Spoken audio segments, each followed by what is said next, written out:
네, 안녕하세요. 증권맨입니다. 오늘 코스피는 마이너스 0.49% 하락 마감했고요. 오늘 코스닥은 0.51% 상승 마감했습니다. 코스피는 조정을 장중에 오늘 마이너스 1.42%까지 받았지만 반등이 나오면서 양봉으로 마감하는 아주 좋은 모습을 보여줬고요.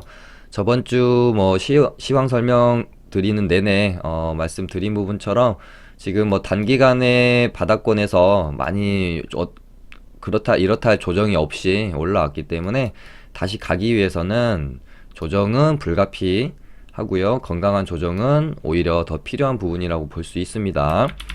지금 시장은 힘을 받았고요. 굉장히 강하기 때문에 우리가 우려할 만한 그런 이런 식의 조정은 없이 요 정도 수준의 조정과 기간 조정, 가격 조정과 기간 조정 정도로 좀 마무리 짓고 다시 좀 어느 정도 전고점 혹은 그 이상의 파동을 한 번 정도는 더 그리지 않을까, 일단은 그렇게 생각을 하고 있고, 코스닥도 굉장히 강하죠.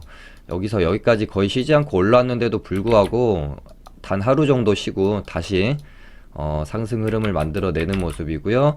여기 갭, 이때 이제 생겼던 갭 부분까지 메워놨기 때문에 충분히 더 추가 상승할 여지가 있다라고 판단을 하고 있습니다.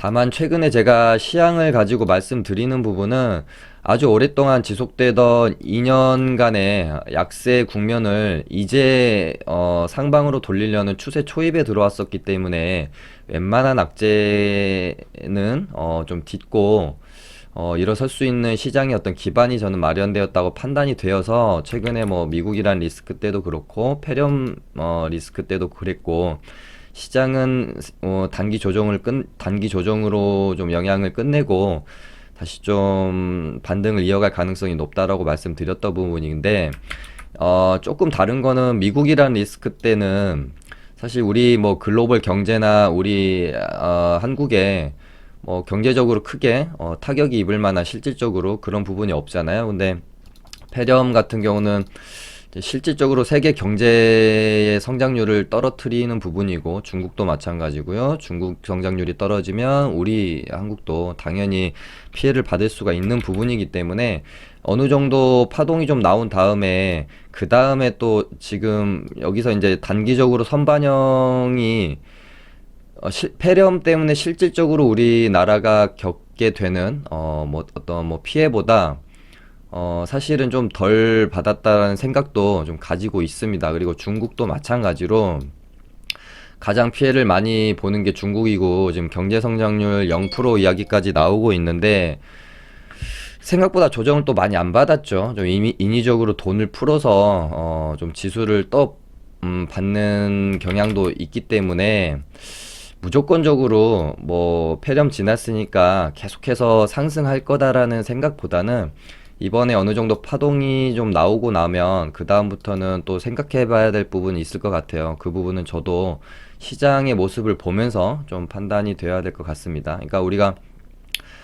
어찌 됐건 경제 성장에 저해가 되는 요소가 생겼고, 이 부분이 시장에 반영이 지금 되지 않았다라면 또 언젠가는 될 수 있는 부분이 있는 거거든요. 물론 요 정도 선에서 조정이 진짜 아예 마무리가 되고 갈 길을 갈 수도 있는 거지만, 또 이 부분도 너무 간과하고 우리가 시장을 긍정적으로만 또 봐서는 안 되겠다라는 말씀을 좀 드리는 겁니다.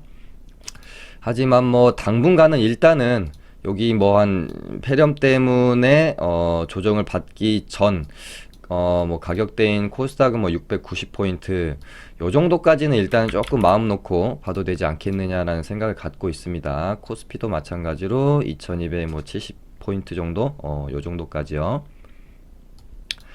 이렇게 되고, 저희 리딩반은 오늘 바디텍 매드 폐렴주죠. 바디텍 매드라는 종목을 저번주 금요일날 매수를 해서 좀 가지고 있다가 반등이 나올 때 수익 실현을 오늘 좀 하고 나왔고요. 지금 저희 증권맨 리딩반이 12월 중순부터인가 해가지고 1월 달까지 해서, 그때 방송 계속 보신 분들은 잘 아시겠죠? 저희가 25종목 연속으로 수익을 내는 참 괜찮은 기록을 좀 냈었고, 1월 중순까지인가 이 기록이 좀 이어지다가 손절 몇 개 하고 지금 1월 말부터 또 지금이 뭐 이제 2월 초죠. 지금 또 12연승을 달리고 있습니다. 오늘 바디텍 매드까지 해서요. 벌 때 많이 벌어놔야 또 언제 찾아올지 모르는 시장 조정 때 최대한 벌어놓은 부분을 가지고 마인드 너무 흔들리지 않고 좀 대응을 할 수 있는 부분이 있으니까 지금 장이 좀 괜찮을 때 흐름이 나쁘지 않잖아요. 이때 좀 많이 벌어놔야 됩니다. 오늘은 리딩만 매매한 거 먼저 말씀을 드리고, 왜냐면 어차피 패렴주를 같이 말씀드릴 거라서 요 매매 관점에 대해서는 저번 주 목요일, 금요일 정도 해서 좀 수차례 제가 말씀을 드렸던 부분이 있어요. 어떤 테마가 형성이 되고 나서 일단은 예를 들을게요. 웰크론이나 오공 같은 경우는 아직 시세를 내고 원점 가격대까지 오지 않았기 때문에, 근데 잘 찾아보시면 바디텍 매드를 비롯해서 패렴 관련주로 엮이면서 테마로 시세를 한번 내고 거의 시세를 내기 전 가격까지 돌아온 애들이 많이 있었습니다. 지금은 이제 조금 늦었다고 판단되고요. 제가 저번 주에 방송했을 때 그때 좀 찾아가지고 매매를 했으면 좀 먹을 부분이 있었다라고 보여져요. 물론 그 안에서 종목적인 선택에 따라서 수익을 내신 분과 못 내신 분은 좀 갈라졌을 거라고 생각을 하지만, 아무튼 그런 부분이 어떻게 보면 이제 종목 선택의 안목인 거거든요. 제가 뭐 바디텍 매드 같은 경우는 가지고 있었고 하기 때문에 말씀을 못 드렸을 거고, 바디텍 매드 이전에 KM제약이었던가요? KM제약도 마찬가지죠. 매매 관점이 요 가격대에서 얘가 놀다가 패렴 이슈로 급등을 했다가 완전히 제자리로 돌아왔습니다. 근데 패렴 이슈는 아직 완전히 끝난 건 아니죠. 시장 안에서 여기서 어느 정도 이제 매수 타점을 잡아갔다라고 하면 이런 구간에서 먹을 구간이 나왔을 거고요.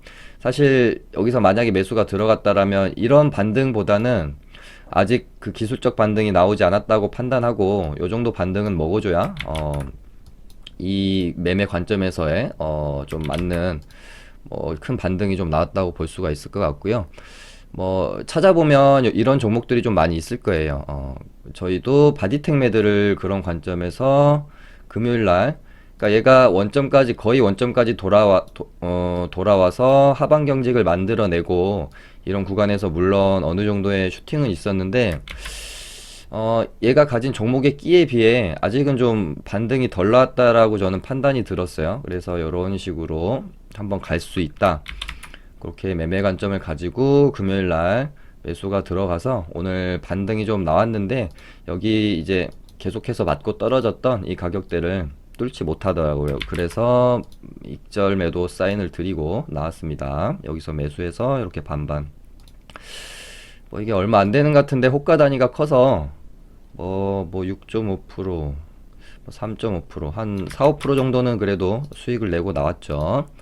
아무튼 이런 식으로 저희 리딩반은 매매가 들어갔고, 지금 패전 관련주를 살펴보면 웰크론은 여기서 제 생각보다는 저는 여기서 조금 더 기술적 반등이 나올 수도 있다라고 봤는데, 생각보다, 왜냐면은 시장이 약세를 보였으면 아마 패렴주가 지금보다는 더 기술적 반등이 많이 나왔을 겁니다. 근데 시장이 강해버리니까 상대적으로 지금 어떤 반대급부에 있는, 그러니까 시장의 하락을 주도했던 패렴 테마가 있고, 뭐 이제 시장이 있다라고 봤을 때 약간 얘네들이 시속 게임처럼 시장이 오르면 패렴 테마가 힘을 못 쓰고 시장이 내려가면 패렴 테마가 힘을 쓰고 그랬죠. 근데 최근에 시장이 좋아 버리니까 테마의 크기나 힘에 비해서 사실은 이런 구간에서 기술적 반등이 좀 많이 약했다라고 생각이 들고요. 무엇보다 좀 이번 패렴 테마 때 좀 심했던 부분이 대주주 매도 부분이 좀 있습니다. 이것도 투심에 굉장히 좀 악영향을 미치지 않았나 그런 생각이 들어요. 그래서 생각보다 반등이 좀 덜 나왔다. 그리고 여기서 여기까지 이렇게 올라갈 때 너무 조정이 없이 올라갔기 때문에 떨어질 때도 급락이 나오는 뭐 이치라고 봐야 되겠죠. 지금 웰크론은 21선 정도에서는 어느 정도 하방 경직이 일어나지 않을까라는 개인적인 생각은 일단은 가지고 있습니다. 지금 50도 마찬가지인데 얘도 한 여기까지는 밀려야 될 것 같아요. 제 생각에는. 그래서 요 안에서 좀 하방 경직이 일어나다가 그 다음에 또 뉴스 추이에 따라서 기술적 반등이 좀 나올 수 있지 않을까 그런 생각을 가지고 있고, 그 다음에 신풍제약이 야 이렇게까지 밀리나 싶었습니다. 제가 보면서. 왜냐하면 저는 폐렴주를 관심을 조금 어느 정도 이제 제 관심 종목군에서, 이거는 이제 제가 설명을 드리기 위해서 방송을 하기 위해서 아직까지 지우지 않고 놔뒀지만, 사실은 폐렴 관련주에 대해서 매매를 별로 안 하고 싶다는 생각이 들었던 게 저번 주 뭐 이미 월요일 화요일 초반 정도였거든요. 그래서 잘 안 보고 있다라가 얘가 이렇게까지 반등이 없이 떨어지지 하고 이제 제가 이거를 봤더니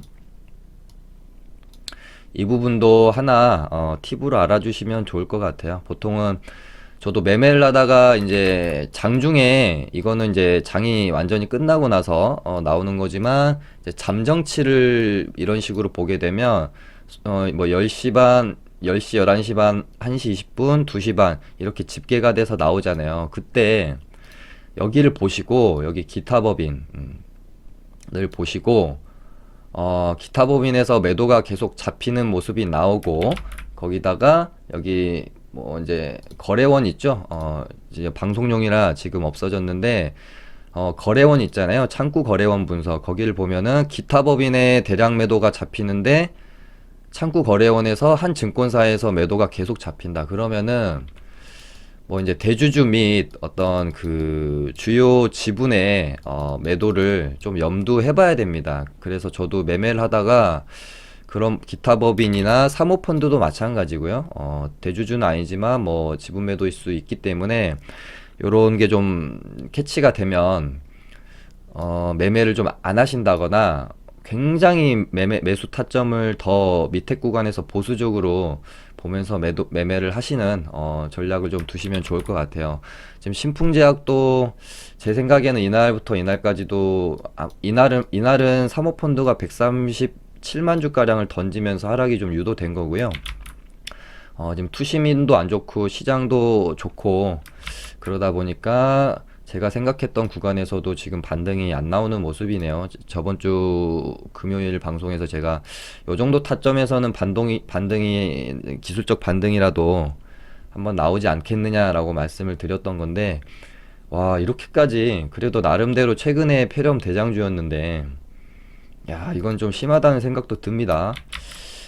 이렇게 되면은 그래도 이 정도에서는 그래도 잡아주지 않겠나라는 생각은 가지고 있는데요. 기술적 반등 11선 구간에서 야 이렇게까지 반등 없이 떨어지는 모습을 보인다면, 어느 정도 이제 하방 경직이 일어나는 모습이 확인되어야, 혹시 이제 물려 계신 분들 입장에서는 떨어지는 걸 잡지 마시고 이렇게 이제 주가가 하방 경직이 이루어지면서 어느 가격대에서 지지가 이루어지고 거기서 더 이상 좀 밀리지 않는 게 확인이 되면, 그때 추가 매수를 해서 기술적 반등이 나오면 좀 빠져나오는 전략을 쓰셔야 되지 않을까 하는 생각을 갖고 있습니다.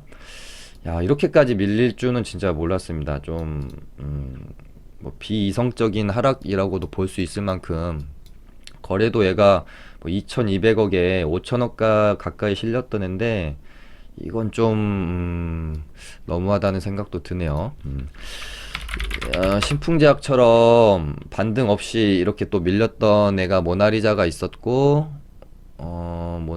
모나리자도 기타 법인에서 이렇게 좀 매도가 있었죠.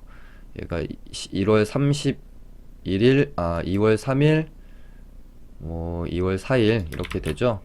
보시면 3일 4일 이렇게 되니까, 아무튼 기타 법인에서 매도가 잡히면 장중에 매매를 조금 좀 생각해보는 생각을 해보시면 좋을 것 같습니다. 폐렴주는 일단은 이렇게 좀 진행이 되고 있고요. 그 다음에 오늘 장 초반에 지금 보수통합 얘기가 나오죠. 그러면서 환경 관련주가 급등을 좀 했고요. 아세아텍 상한가 들어갔고, 국일신동 또 급등을 했고, 한창제지가 어디 갔죠? 여기 있네요. 한창제지. 일단 뭐 거래가 제일 많이 되는 거는 한창제지였는데, 일단 1등주는 아세아텍이고요. 대장주는 한창제지였는데, 일단 국일신동도 뭐 600억 넘게 실렸기 때문에 한창제지가 여기서 만약에 이 매물대를 뚫지 못하고 고꾸라지면 얘는 이제는 좀 나가리 될 확률이 높겠죠. 그렇다면은 아세아텍이랑 국일신동 쪽으로 좀 매매 관점을 가져보시면 좋을 것 같고요. 일단은 지금 보수 쪽이 지지율이 상당히 어떻게 보면은 바닥이라고 판단이 되고, 여기서 뭐 더 떨어질 일이 있겠나? 올라갈 일만 남았다라는 어떤 시장 심리가 반영이 돼서 그런지 생각보다는 강한 것 같습니다. 그리고 이낙연 관련주도 뭐 계속해서 봐야 될 뭐 테마고요. 오늘은 국영지에넴이 남선알미늄이 원래 대장이었는데 국영지에넴이 전고점을 뚫는 뭐 양봉을 좀 만들어 놓으면서 좋은 모습이고요. 거래도 많이 실려서 얘네 둘이는 좀 왔다 갔다 하지 않을까 그런 생각을 가지고 있습니다. 그리고 남선알미늄은 제가 저번 주 목요일 정도 됐죠. 목요일 날 이날 수상합니다라고 말씀을 드렸고, 얘가 굳이 이 가격대가 굉장히 중요한 가격대였는데 이렇게 움직이면서 지수 하락으로 하방으로 추세가 꺾인 애를 굳이 의도적으로 여기까지 다시 올려놓은 이유는 분명히 있을 거다 라고 말씀을 드렸었고, 제 생각대로 이렇게 박스권을 돌파하는 모습이 지금 나왔습니다. 일단 얘는 최소한 일단 갭 생긴 부분에서 저항을 맞고 떨어졌잖아요. 여기 요렇게 이때 이제 이낙연 관련주로 탈락하면서 여기서 여기까지 이렇게 갭이 생겼잖아요. 이 갭 생긴 부분을 일단은 다 메꿨기 때문에 여기서 더 갈지 떨어질지는 이제는 좀 알 수가 없을 것 같습니다. 여기서 그러니까 얘도 종목 자체가 너무 무거워요. 너무 무거워서 아마 조금 비교적 가벼운 국영지에넴한테 대장자리를 뺏긴 게 아닌가 하는 생각이 듭니다. 정말 무겁습니다, 종목이. 그래서 생각보다 그렇게 가볍게 오르지는 못하는 모습인데, 장중에 보면은 물량은 크게 잘 들어오는 모습은 있어요. 얘가 이제는 주가를 한 단계 이렇게 레벨업을 시켜서 여기서 요런 식으로 움직일지, 올랐다가 이제 만약에 얘가 실패하고 만약에 다시 이 박스권 안으로 들어오면 그때는 저는 매매를 좀 안 할 생각이고요. 여기 전고점인 4,650원 위에서 계속 놀게 된다라고 하면 그때는 지속적으로 트레이딩을 한번 해볼 생각을 가지고 있습니다.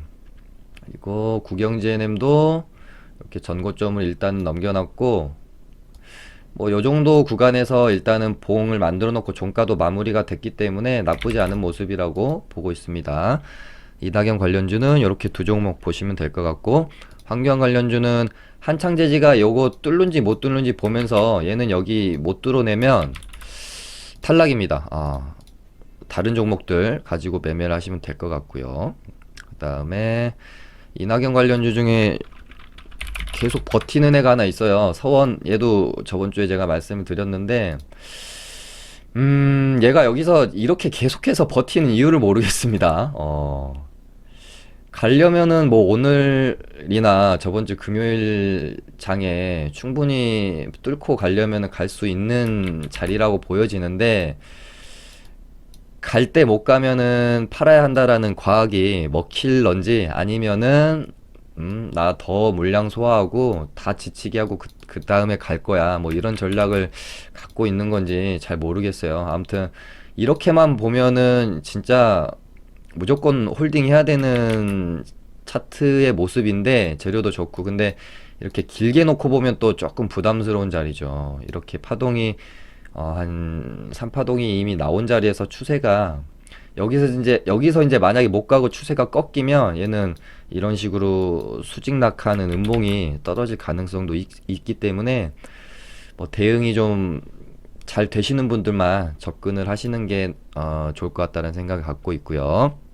그 다음에 그러고 나서 지금 중국 조류 독감 소식이 있습니다. 그래서 마니커 FNG 돼지열병 테마 때도 대장을 했던 종목이죠. 저번 주 월요일에도 이미 상한가를 한번 들어갔었고, 상한가를 뽑아낸 다음에 이런 식으로 고가권에서 이 기준봉을 뽑아놓고 기준봉의 어떤 뭐 절반값이나 3분의 1 값을 훼손하지 않고 고가권에서 이런 식으로 버티면서 박스권을 형성을 하면 사실상 뭐 물량 소화 과정이라고 보시면 되는 경우가 굉장히 많이 있습니다. 결국은 다시 한번 주가를 레벨업 시키는 장대 양봉이 뽑아졌고요. 상한가를 물론 닿지는 못했지만 저는 나쁘지 않은 흐름이라고 보고 있어요. 어떻게 보면은 우리나라에서 발생됐던 이때의 돼지 열병보다 지금 중국 쪽에서 이게 만약에 더 커진다라고 하면 훨씬 더 실질적인 뭐 수혜를 입을 수 있는 재료의 크기로서는 더 클 수도 있다.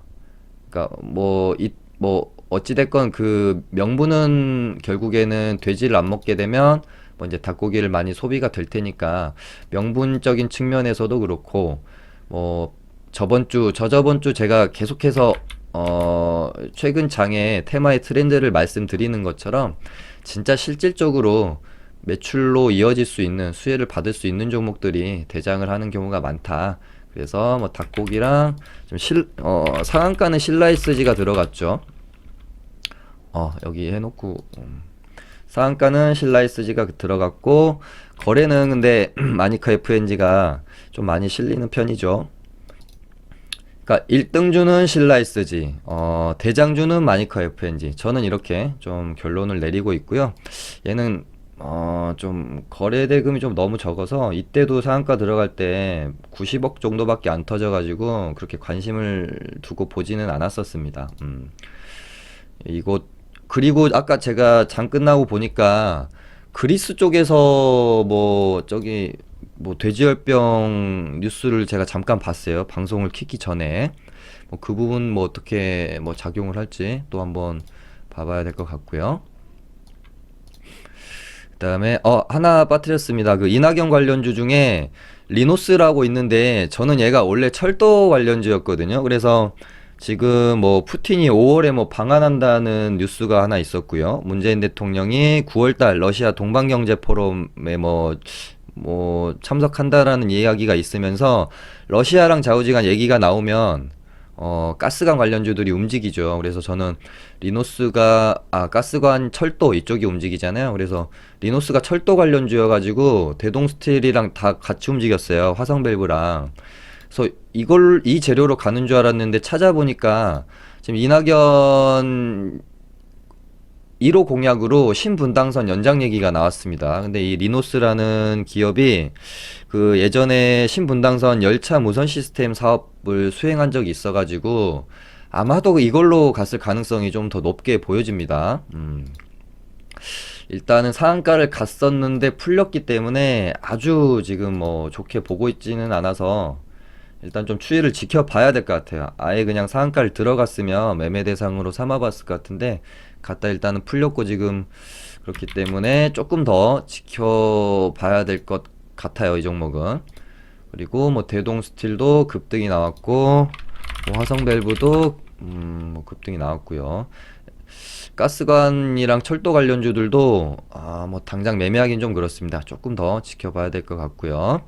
그 다음에 뭐 방탄 관련주인 DPC랑 키스트 저기 오늘 DPC가 좀 오전장에 굉장히 주의 깊게 봤거든요. 여기를 한번 뚫어주는 흐름이 나오는지 봤는데 재료가 아직은 뭔가 지금 뭐 어나운스 되는 게 없어서 그런지 좀 약한 모습이었습니다. 맞고 떨어졌다고 봐야 되겠습니다. 그래서 얘네는 이제는 시간이 조금 필요할 것 같아요. 여기 이 정도 가격대 위에서 아마 이렇게 놀다가 뭐 이제 상장 뉴스가 한번 또 나오면서 칠 수도 있고 그 뉴스에 따라서 아마 변동성이 생기지 않을까 그렇게 보고 있습니다. 당장 매매를 하기에는 아직은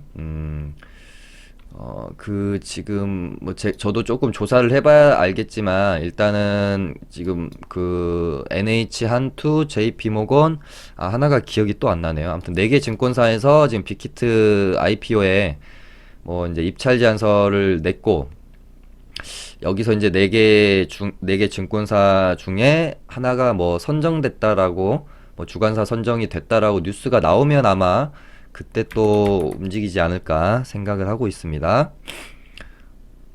그다음에 오늘 뭐 단순히 주식 시장만이 아니라 뭐 대한민국 전체 가장 핫했던 뉴스는 지금 뭐 봉준호 감독의 기생충이라는 영화가 지금 오스카 시상식이죠. 거기서 사관왕을 차지했다고 합니다.